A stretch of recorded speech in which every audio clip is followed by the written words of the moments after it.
Welcome students, 8th standard social science, geography, unit 1, topic rocks and soils. So rocks and soils பத்தி பார்க்க போறோம். rocks னா என்ன? பாறைகள். அடுத்து soils னா என்ன? மண். இந்த rocks பத்தியும் soils பத்தியும் தான் இந்த யூனிட்ல பார்க்க போறோம். ஸோ இந்த யூனிட்டில் நம்ம என்னென்னலாம் தெரிஞ்சுக்க போகிறோம் அப்படின்னா நேச்சர் ஆஃப் த ராக்ஸ்னால் எப்படி இருக்கும், பார்க்க எப்படி இருக்கும், அண்ட் அதோட என்னென்ன டைப்ஸ்லாம் இருக்குது, அதோட யூசஸ் என்ன, அதை பற்றியெல்லாம் பார்க்க போகிறோம். அப்புறம் டிஃப்ரெண்ட் டைப்ஸ் ஆஃப் ராக்ஸோட டைப்ஸ்லாம் எப்படி ஃபைண்ட் பண்ணுறது அப்படின்னு சொல்லி பார்க்க போகிறோம். அடுத்து சாயிலோட நேச்சர், சாயில்னால் பார்க்க எப்படி இருக்கும், அந்த சாயிலில் என்னென்ன கண்டென்ட்லாம் இருக்குது அப்படின்னு பார்க்க போகிறோம். நெக்ஸ்ட்டு சாயில் கன்சர்வேஷனோட இம்பார்ட்டன்ஸ் பற்றி, ஸோ சாயில் எரோஷனை எப்படி தடுக்கிறது, அதை எப்படி பாதுகாக்கிறது அப்படிங்கிறத பற்றி இந்த சப்ஜெக்டில் பார்க்க போகிறோம். Introduction. In lower classes, we have studied about 4 rings of the earth, namely lithosphere, hydrosphere, atmosphere and biosphere. So lithosphere, litho அப்படின்னா இந்த earth மேலே இருக்கிற இந்த சாயில்ஸ் அண்ட் ராக்ஸ் பற்றி பார்க்குறது தான் இந்த லித்தோஸ்பியர். ஹைட்ரோஸ்பியர், ஹைட்ரோனா என்ன? வாட்டர். ஸோ வாட்டர் பற்றி, வாட்டர் லேயரை பற்றி படிக்கிறது தான் இந்த hydrosphere. Next atmosphere, atmosphere means air, அதை பற்றி படிக்கிறது தான் இந்த அட்மாஸ்பியர். அண்ட் பயோஸ்பியர், அதாவது இந்த எர்த்தில் இருக்கிற லிவிங் ஆர்கானிசம் பற்றி படிக்கிறது தான் இந்த biosphere. So the lithosphere is the uppermost and significant layer of the earth. எர்த்தோட அப்பர் மோஸ்ட் லேயர் என்ன அப்படின்னா அது லித்தோஸ்பியர் தான். It is composed of solid rocks and unconsolidated material. So இந்த லித்தோஸ்பியரில் என்னென்ன இருக்கும் அப்படின்னா சாலிட் ராக்ஸ் இருக்கும். ராக்ஸ் எப்போயுமே சாலிட் ஸ்டேட்டில் தான் இருக்கும். சாலிட் ஸ்டேட்டில் இருந்தால் தான் அதை ராக்னே சொல்லுவோம். ஸோ சாலிட் ராக்ஸ் இருக்கும். அண்ட் அன்கன்சாலிடேட்டட் மெட்டீரியல், அதாவது பவுண்ட் ஆகாமல் செப்பரேட்டாக நிறைய மினரல்ஸ், அது ஓர்ஸ் எல்லாமே கிடைக்கும். ஸோ அதுதான் அன்கன்சாலிடேட்டட் மெட்டீரியல் அப்படின்னு சொல்கிறோம். The literal meaning of lithosphere is the sphere of rock, அதாவது ராக்கால் ஆன ஒரு லேயர் தான் லித்தோஸ்பியர். ஸோ லித்தோஸ்பியர் என்ன சொல்லலாம் அப்படின்னா the sphere of rock அப்படின்னு சொல்லலாம். Do you know petrology is a branch of geology which deals with the study of rock. So பெட்ராலஜிங்கிறது என்னென்னா ஜியாலஜியில் ஒரு part.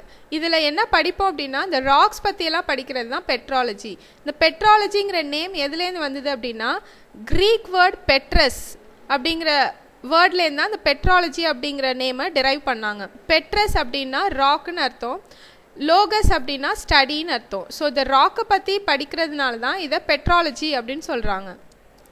Next, rocks. The rocks are the solid mineral materials forming a part of the surface of the earth and other similar planets. So rockங்கிறது ஏற்கனவே பார்த்தோம், rock is a solid. ஓகேவா, rock வந்து solid ஸ்டேட்டில் இருக்கும். இதில் வந்து மினரல் மெட்டீரியல்ஸ் நிறையா இருக்கும். Mineral is a kind of chemical. இது வந்து எர்த்தோட அப்பர் சர்ஃபேஸில் இருக்கும். அண்ட் எர்த் மாதிரியே வேறு என்னென்ன பிளானட்ஸ்லாம் இருக்கோ அங்கே எல்லாமே இந்த ராக்ஸுங்கிறது இருக்கும். த எர்த்ஸ் கிரஸ்ட், அதாவது இதுக்கு முன்னாடி லித்தோஸ்பியரை த ஸ்பியர் ஆஃப் ராக்குன்னு சொன்னோம், அதே மாதிரி இதை எர்த்ஸ் கிரஸ்ட் அப்படின்னு சொல்லலாம். The earth's crust is composed of rocks. So the earth's crustல full and full rocks தான் இருக்கும். A rock is an aggregate of one or more minerals. அதாவது ஒரு கெமிக்கல் மினரலோ or more than one chemical mineral combine ஆகி ஆனது தான் இந்த ராக்குங்கிறது. The rock is an important natural resource and is found in the solid state. So இந்த ராக்குங்கிறது ஒரு நேச்சுரல் ரிசோர்ஸ். இது இயற்கையாக உருவான ஒரு விஷயம். இது மேன்மேட் இல்லை, இயற்கையாக அதுவாக உருவானது. அது எப்போவுமே சாலிட் ஸ்டேட்டில் தான் இருக்கும். ஸோ சாலிட் ஸ்டேட்டில் இருந்தால் தான் அதை ராக்குன்னு சொல்லுவோம். It may be hard or soft. இந்த ராக்குங்கிறது ஹார்டாகவும் இருக்கும், இல்லை சாஃப்ட் நேச்சராகவும் இருக்கும். ஸோ ஹார்ட் நேச்சர் இருக்க ராக்ஸு வந்து இப்போ ரோடு போடுறாங்க, அதில் வந்து கப்பிக்கல்லாம் போடுறாங்க இல்லையா, ஸோ அது வந்து ரொம்ப ஹார்டாக இருக்கும். அது மாதிரி சாஃப்ட் நேச்சர் இருக்க ராக்ஸ் பார்த்திங்கன்னா சுண்ணாம்புக்கல்லாம் லைட்டாக அமுக்குனாலே உடஞ்சி போயிடும், அப்படியே தூளாக போயிடும். ஸோ அதான் hard or soft in nature. And estimation reveals that there are 2000 different types of minerals found on the earth's surface, out of which only 8 basic minerals commonly found all over the earth. அதாவது இது வரைக்கும் 2000 different types of minerals வந்து இந்த earth surface மேலே இருக்குது அப்படின்னு கண்டுபிடிச்சிருக்காங்க. அதில் வேர்ல்டு ஃபுல்லாக காமனாக இருக்கிறது 8 மினரல்ஸ் தான் சொல்லியிருக்காங்க. Minerals R chemical substance which exist in nature. So ஏற்கனவே பார்த்தோம் mineral is a chemical substance. இதுவும் நேச்சராக உருவான ஒரு விஷயந்தான். they may occur either in the form of element or compound. இது single elementாவும் இருக்கும் இல்ல group of elements சேர்ந்து ஒரு compoundாவும் இந்த minerals form ஆகும்.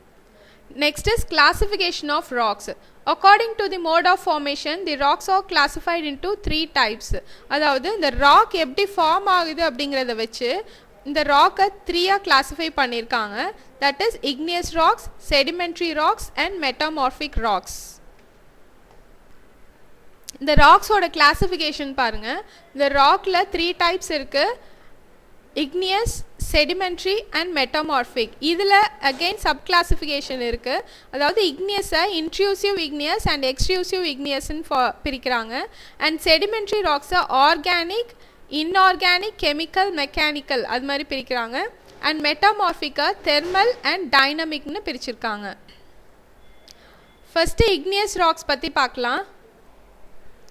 The igneous rocks are formed by the solidification of molten magma. Molten magma அப்படிங்கிறதுனா தீ குழம்பு. இந்த வால்கேனோ எரிமலையில எல்லாம் அந்த தீ குழம்பு இருக்கு இல்லையா, அது அப்படியே இந்த கூல் டவுன் ஆகி அப்படியே கெட்டி ஆகுறது தான் இக்னியஸ் ராக்ஸ் அப்படின்னு சொல்கிறாங்க. ஸோ இக்னியஸ் ராக்ஸ் எப்படி ஃபார்ம் ஆகும் அப்படின்னா மால்டன் மேக்மா சாலிடிஃபைடு ஆகுறதுனால தான் இந்த இக்னியஸ் ராக்ஸ் ஃபார்ம் ஆகுது. These rocks are called as primary rocks or parent rocks, as all other rocks are formed from these rocks. இந்த igneous rocks primary rocks னு சொல்வாங்க இல்லனா parent rock னு சொல்வாங்க. ஏன் அப்படினா இந்த igneous rocks ல இருந்தா மத்த rocks அதாவது metamorphic rocks, sedimentary rocks எல்லாமே ஃபார்ம் ஆகுறதுனால இத primary rocks or parent rocks னு சொல்றாங்க. So do you know the word igneous is derived from the Latin word ignis means fire. The ignite, ignition அப்படின்லாம் கேள்விப்பட்டிருக்கீங்க. அப்படின்னா ஃபயருக்கு ரிலேட்டடான வேர்ட்ஸ். அதாவது இந்த igneous அப்படிங்கிறது ignis அப்படிங்கிற லாட்டின் வேர்ட்லேருந்து ஃபார்ம் ஆனது தான். ignis அப்படின்னா ஃபயர்னு அர்த்தம். Next is characteristics of igneous rocks. First one is these rocks are hard in nature. So இந்த igneous rocks எல்லாமே ஹார்டாக இருக்கும். இதுக்கு முன்னாடி ராக்ஸ்னால் 2 நேச்சர் பார்த்துருக்கோம், ஹார்ட் ஆர் சாஃப்ட் அப்படின்னு சொல்லி. இந்த igneous rock வந்து ஹார்டாக தான் இருக்கும். These are impermeable. Impermeable அப்படின்னா பெர்மியபிள் அப்படின்னா இப்போ ஒரு கிளாத்லேயோ இல்லை ஒரு காட்டன்லேயோ நீங்கள் தண்ணி ஊற்றுனீங்கன்னா அது ஃபில்டர் ஆகி கீழே வரும், அதாவது அது உள்ளே ஊடுருவி போகும். பட் இம்பெர்மியபிள் அப்படின்னா ஊடுருவாது, நம்ம தண்ணி ஊற்றுனோன்னா உள்ளே புகாது, அதுதான் இம்பெர்மியபிள் அப்படின்னு சொல்கிறோம்.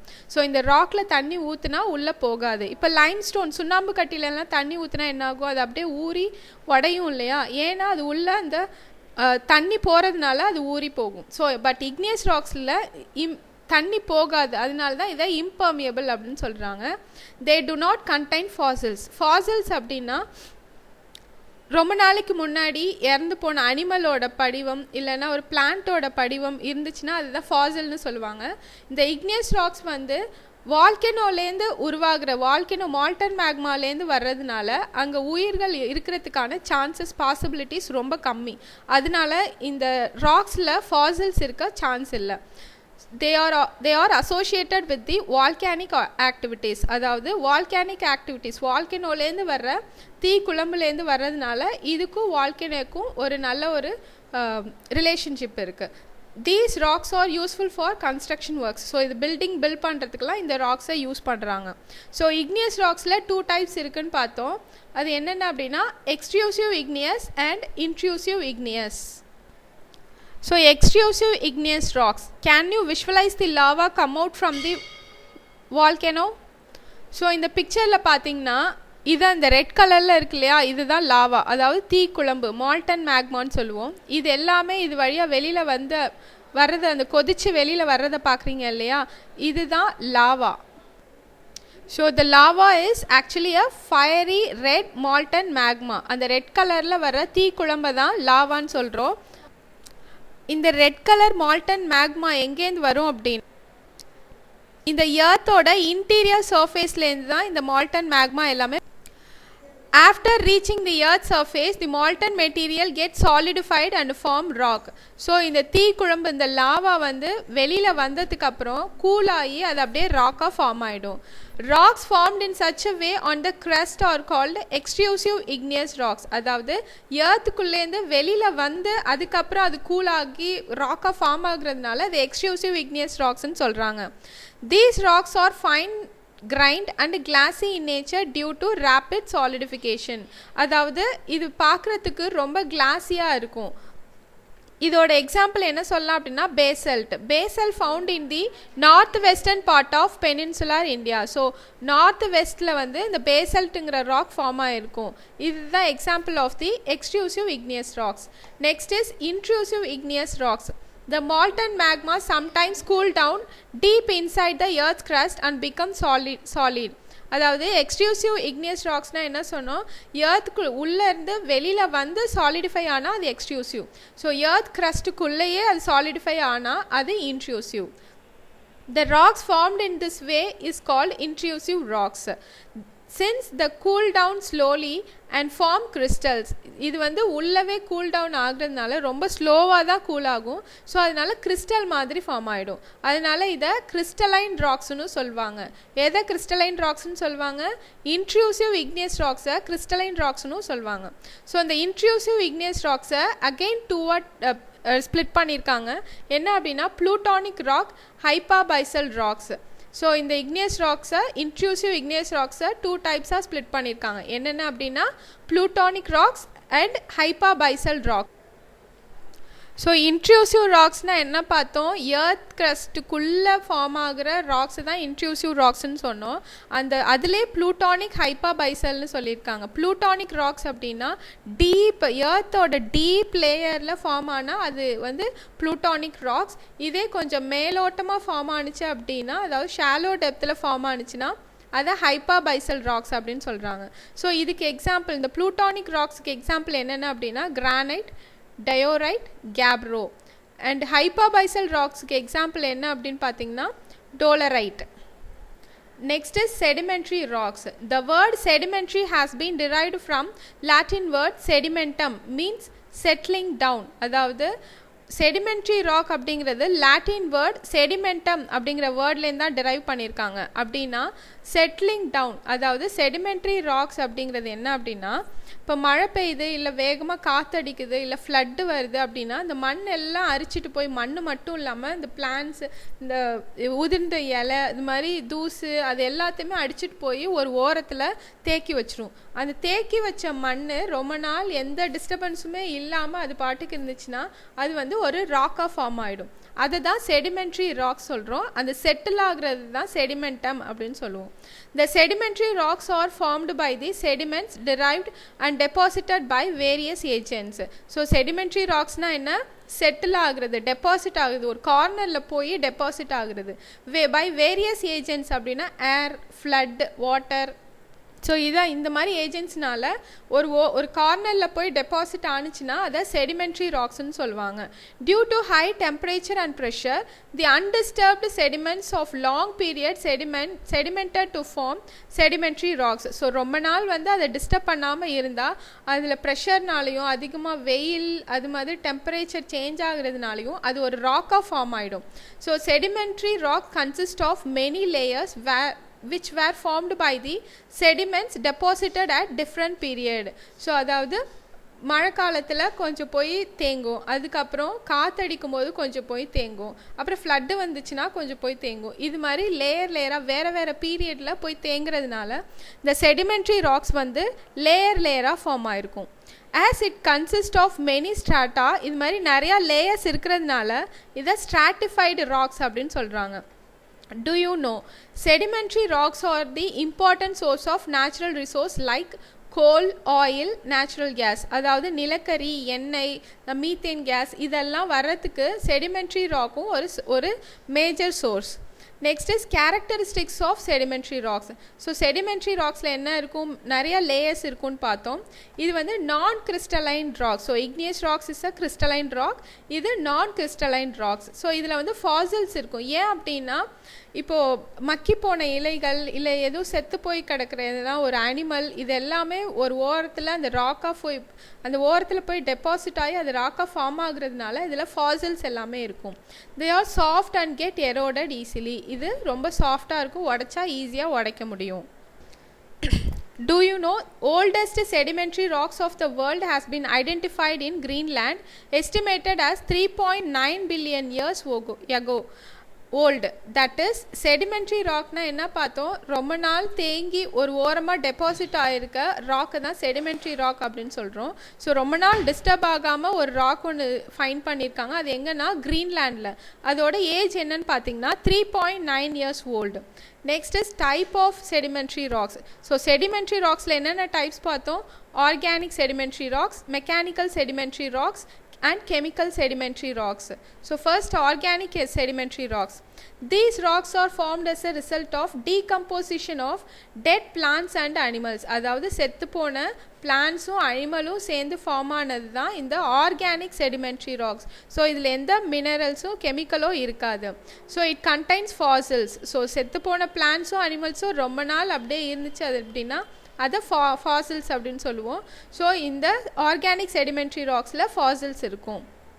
இதுக்கு எக்ஸாம்பிள் என்ன சொல்கிறாங்க அப்படின்னா சாக், talc, dolomite, limestone, இது எல்லாமே organic sedimentary rocks. Next, mechanical sedimentary rocks. These rocks are formed due to disintegration of igneous and metamorphic rocks. அதாவது igneous rocksலேருந்து metamorphic rockலேருந்து ஃபார்ம் ஆகுறது தான் இந்த mechanical sedimentary rock. அதாவது the natural agents erode and transport these rocks and deposit them in at some places. அதாவது எதனா ஒரு natural agent இப்போ வேகமாக ஃப்ளட்டு நிறையா வருது அப்படின்னா ஒரு இடத்துல இருக்கிற ராக்கை அப்படியே கொண்டு போய் வேறு இடத்துல வைக்கும். இது மாதிரி ஒவ்வொரு இடமா மாறி மாறி ஒரு இடத்துல டெபாசிட் ஆகிறது தான் மெக்கானிக்கல் செடிமெண்ட்ரி ராக் அப்படின்னு சொல்கிறாங்க. After a long period of time they cemented to form rocks. ஸோ இதுக்கு என்னென்ன எக்ஸாம்பிள் சொல்கிறாங்கன்னா சாண்ட்ஸ்டோன், ஷேல், clay, இது எல்லாமே mechanical sedimentary rocks. Next is chemical sedimentary rocks. These are formed by precipitation of minerals from water. வாட்டரில் இருக்கிற மினரல்ஸ்னால form ஆகுறது தான் இந்த chemical sedimentary rocks. It is formed usually through evaporation of chemical rich solution. அதாவது வாட்டரில் சில kind of minerals இருக்கும். அது வந்து டெம்பரேச்சரில் அந்த வாட்டர் எல்லாமே எவாப்ரேட் ஆனதுக்கப்புறம் அந்த மினரல்ஸ் மட்டும் டெபாசிட் ஆகி அது ஒரு ராக்காக ஃபார்ம் ஆனிச்சுன்னா அதுதான் கெமிக்கல் செடிமெண்ட்ரி ராக்ஸ்ன்னு சொல்கிறாங்க. இதுக்கு எக்ஸாம்பிள் என்னென்னா gypsum. So next kind of rock is metamorphic rock. The word metamorphic is derived from two Greek words meta and morpha. Meta means change, morpha means shape. அதாவது மெட்டாமார்பிக்ங்கிறது Greek வேர்ட்லேருந்து derive பண்ணியிருக்காங்க, meta and மார்ஃபா அப்படின்னு. மெட்டானா சேஞ்ச்னு அர்த்தம், மார்ஃபானா ஷேப்னு அர்த்தம். When igneous and sedimentary rocks subjected to high temperature and pressure, the original rocks get altered to form a new kind of rocks called metamorphic rocks. அதாவது igneous ராக்ஸோ இல்லை sedimentary ராக்ஸோ high டெம்பரேச்சர்லையும் ப்ரெஷர்லையும் அதோட நேச்சரை change பண்ணிச்சுன்னா அதுதான் metamorphic rock அப்படின்னு சொல்கிறோம். So metamorphic ராக்ஸை 2 டைப்ஸாக பிரிச்சிருக்காங்க. என்னென்ன அப்படின்னா thermal metamorphic and dynamic metamorphic. So தெர்மல்னா என்ன, டெம்பரேச்சர், ஹீட்னால ஃபார்ம் ஆனிச்சுன்னா அது thermal metamorphic. So dynamic means pressure. So ப்ரெஷர்னால ஃபார்ம் ஆனிச்சுன்னா அதை டைனமிக் மெட்டாமார்பிக் அப்படின்னு சொல்கிறோம். If the change in the rocks is mainly caused by high temperature, so high temperature-நால igneous rock-ஓ இல்லை metamorphic rock-ஓ sedimentary rock-ஓ change ஆனிச்சுன்னா அது thermal metamorphic அப்படின்னு சொல்கிறோம். If the change in the rock is mainly caused by high pressure, so pressure-நால ஒரு rock change ஆனிச்சுன்னா அதை dynamic metamorphic அப்படின்னு சொல்கிறோம். Do you know, one of the world wonder Taj Mahal in India was built with white marble, a metamorphic rock. அதாவது நம்ம எல்லாருக்குமே தெரியும் Taj Mahal is one of the world wonder, உலக அதிசயங்களில் ஒன்று. அதை வந்து ஒயிட் மார்பிளில் பில்ட் பண்ணியிருக்காங்க. அது எங்கே இருக்குது, ஆக்ராவில் இருக்குது. அது ஃபுல் அண்ட் ஃபுல் ஒயிட் மார்பிள்லே பில்ட் பண்ணியிருக்காங்க. அந்த ஒயிட் மார்பிள் என்ன அப்படின்னா is a kind of metamorphic rock. So next is formation of metamorphic rocks from igneous rocks. So igneous ராக்ஸ்லேருந்து எப்படி மெட்டாமார்பிக்கு சேஞ்ச் ஆகுது அப்படின்னா கிரானைட்டுங்கிறது igneous ராக்ஸ், அது நீஸ் அப்படிங்கிற மெட்டாமார்பிக் ராக்காக ஃபார்ம் ஆகும். எப்படி அப்படின்னா டைனமிக் மெட்டாமார்பிசம், அதாவது ஹை ப்ரெஷர்னால கிரானைட்டுங்கிறது நீஸாக சேஞ்ச் ஆகும். அதே மாதிரி பேசல்ங்கிற igneous ராக்ஸ் வந்து ஸ்லேட்டாக ஃபார்ம் ஆகும். எப்படின்னா high pressure thermal metamorphic high டெம்பரேச்சர்னால பேசல்ட்டுங்கிற ராக் ஸ்லேட்டாக சேஞ்ச் ஆகும். Next is formation of metamorphic rocks from sedimentary rocks. So sedimentary rocks எப்படி மெட்டாமார்பிக் ராக்காக சேஞ்ச் ஆகும் அப்படின்னா sandstone into quartz. So sandstone is a kind of sedimentary rocks. இதில் thermal, அதாவது ஹை டெம்பரேச்சர் இருந்துச்சு, ஹை டெம்பரேச்சர் ஆனதுனால இந்த குவார்ட்ஸுங்கிற மெட்டமார்பிக் ராக்காக சேஞ்ச் ஆகும். Next is shale into slate. அதாவது ஷேலுங்கிற செடிமெண்ட்ரி ராக் ஸ்லேட்டாக சேஞ்ச் ஆகும் எப்போனா ஹை டெம்பரேச்சர்னால. ஸோ இதில் வந்து இக்னியஸ் ராக்ஸில் டைனமிக் தெர்மல் ரெண்டுமே இருக்குது, பட் செடிமெண்ட்ரி ராக்ஸில் ரெண்டுமே தெர்மல் தான். Next is characteristics of metamorphic rock. Metamorphic rocks are mostly crystalline in nature. So metamorphic என்ன கிறிஸ்டல் நேச்சரில் இருக்கும். இதுக்கு முன்னாடி என்ன பார்த்தோம், தாஜ்மஹால் ஒயிட் மார்பிள்னால பில்ட் பண்ணாங்க, அது கிறிஸ்டலைன் நேச்சர் இல்லையா. So white marble is a kind of metamorphic rock. So metamorphic rock is a crystalline in nature. They consist of alternate band of light and dark minerals. So அதில் நிறைய minerals எல்லாமே நிறைய found ஆகுது. Okay students, இன்னைக்கு கிளாஸில் என்ன பார்த்தோம் அப்படின்னா ராக்ஸ் பற்றி பார்த்தோம், அதோட கிளாஸிஃபிகேஷன்ஸ் பார்த்தோம். என்னென்ன classification, igneous, sedimentary, metamorphic rocks பற்றி பார்த்தோம். ஸோ அதில் சப் கிளாஸிஃபிகேஷன்ஸ் பற்றியெல்லாம் பார்த்தோம். அதாவது இக்னியஸ் ராக்ஸில் எக்ஸ்ட்ரூசிவ் இன்ட்ரூசிவ்னு 2 ராக்ஸ் இருக்குது. அண்ட் செடிமெண்ட்ரி ராக்ஸ் அதோட டைப்ஸ் பார்த்தோம், ஆர்கானிக், மெக்கானிக்கல் அண்ட் கெமிக்கல் அப்படின்னு. Next metamorphic rock. Metamorphic rock இக்னியஸ்லேருந்து எப்படி ஃபார்ம் ஆகுது, செடிமெண்ட்ரி ராக்லேருந்து எப்படி ஃபார்ம் ஆகுதுன்னு பார்த்தோம். அண்ட் அதோட கேரக்டரிஸ்டிக்ஸ் பார்த்தோம். நெக்ஸ்ட் கிளாஸில் rock cycles, soil and soil conservation பற்றி பார்க்கலாம். Thank you students.